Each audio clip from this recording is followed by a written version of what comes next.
বাংলাদেশের নবনির্বাচিত প্রধানমন্ত্রী তারেক রহমানকে ভারত সফরের আমন্ত্রণ জানিয়েছেন দেশটির প্রধানমন্ত্রী নরেন্দ্র মোদী।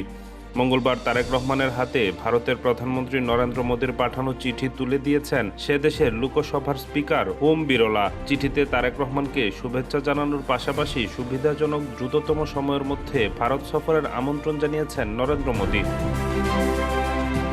ওম বিরলা মঙ্গলবার বিকেলে তারেক রহমানের নেতৃত্বাধীন বাংলাদেশের নতুন সরকারের শপথ গ্রহণ অনুষ্ঠানে অংশ নেন। পরে সন্ধ্যায় তারেক রহমানের সঙ্গে সৌজন্য সাক্ষাতের ছবি এক্সে প্রকাশ করে ভারতের প্রধানমন্ত্রীর চিঠি বাংলাদেশের নতুন সরকারের প্রধানমন্ত্রীর হাতে তুলে দেওয়ার তথ্য জানান তিনি।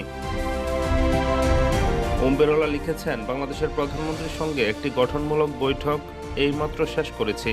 আমি ভারতের প্রধানমন্ত্রী নরেন্দ্র মোদীর পক্ষ থেকে পাঠানো একটি ব্যক্তিগত চিঠি তার কাছে হস্তান্তর করেছি। চিঠিতে প্রধানমন্ত্রী নরেন্দ্র মোদী তাকে শুভকামনা জানিয়েছেন এবং সুবিধাজনক সময়ের মধ্যে ভারত সফরের আমন্ত্রণ জানিয়েছেন। এদিকে বাংলাদেশের প্রধানমন্ত্রীর দায়িত্ব গ্রহণ করায় তারেক রহমানকে অভিনন্দন বার্তা পাঠিয়েছে চীনের প্রধানমন্ত্রী লি কিয়াং। গতকাল মঙ্গলবার ঢাকায় চীনের দূতাবাস থেকে ফেসবুক পেজে এ তথ্য জানানো হয়।